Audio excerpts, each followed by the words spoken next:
Now, Turkey says it will not act against Islamic State in neighbouring Syria without the direct help of its NATO allies. The alliance chief is in Ankara for talks on the crisis.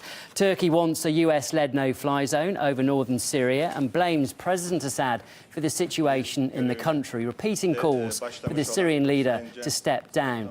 When asked what Turkey is doing against Islamic State as the only NATO country with jihadis on its border, the foreign minister said the nation will play its part, but only after a joint NATO decision has been made. Well, we'll get more details on this story from our correspondent later this hour. For more insight, though, let's bring in UK-based journalist and broadcaster Neil Clark. Thanks very much for coming on to RT this afternoon. Now, Turkey says it wants a no-fly zone in northern Syria, but the Islamic State doesn't have an air force. So what's the logic of such a request? Well, it's quite clearly not aimed against the Islamic State, is it? It's very important to understand that Turkey's main objective, and it's been its main objective since the summer of 2011, is the toppling of the Assad government in Damascus. That's Ankara's main aim.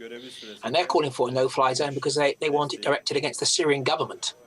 If the Turkish government really wanted to defeat ISIS, they would send in the troops because they outnumber the ISIS forces by about 10 to 1. So their call for a no-fly zone, coupled with their call also for Assad to step down, tells us what their real objective is.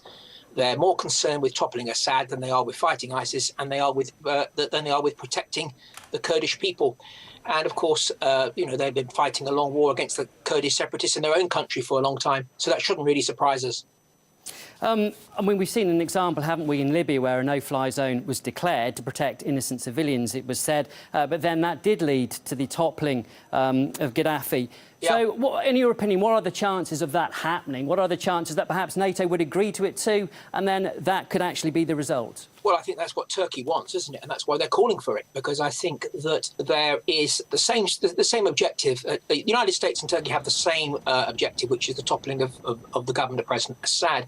I think Turkey wants it done now or as soon as possible. I think the US has put it on the back burner. I think the US strategy is to clip the wings of ISIS, not to destroy them completely, because they can't do that without boots on the ground, but I think to clip the wings of ISIS and then use this period to also train the so-called moderate rebels or train some other non-ISIS forces up.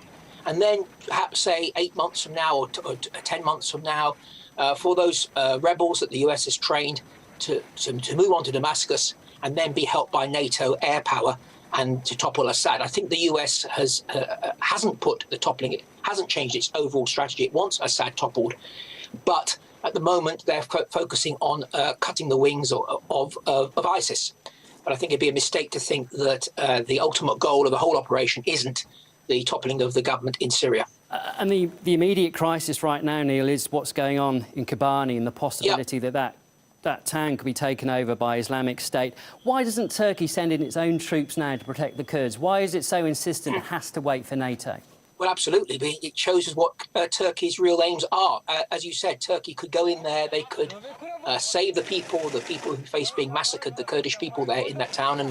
And of course, that's what should happen. But they're not going to do that. What they want is NATO to join in. They want NATO ground troops. They want British and American ground troops. And that tells us what their objective is. They want to use those forces, which would then join up with other rebels to topple the government in Syria. I think we've got a phony war going on here, Andrew. We've got a phony war because it's not really about defeating ISIS.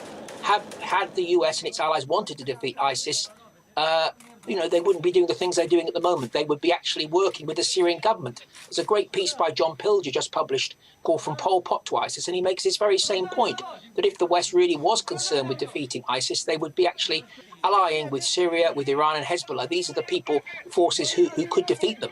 But of course, they're not doing that, and it tells us what the strategy is, which is to topple the Syrian government, as I've said. But of course, also a strategy would be not to involve troops on the ground, but how on earth could they solve this situation and also the crisis in Kobani without doing that? And if that does happen, surely that ensnares them in Syria and Iraq, and it makes them very difficult to get out. Yeah, but I think that there is an immediate humanitarian crisis at the moment going on, and it's clear that just air power is not going to save the Kurdish people there. So I think that obviously there needs to be some. If ISIS is to be defeated or to be pushed back, there needs to be ground troops. But as I said, the trouble is the main actors in this, the US, Turkey, and its allies, are still more concerned about toppling Assad than they are with defeating ISIS, the logical step would be to work with the Syrian government, with regional players, including Iran, and have the widest possible coalition to defeat ISIS.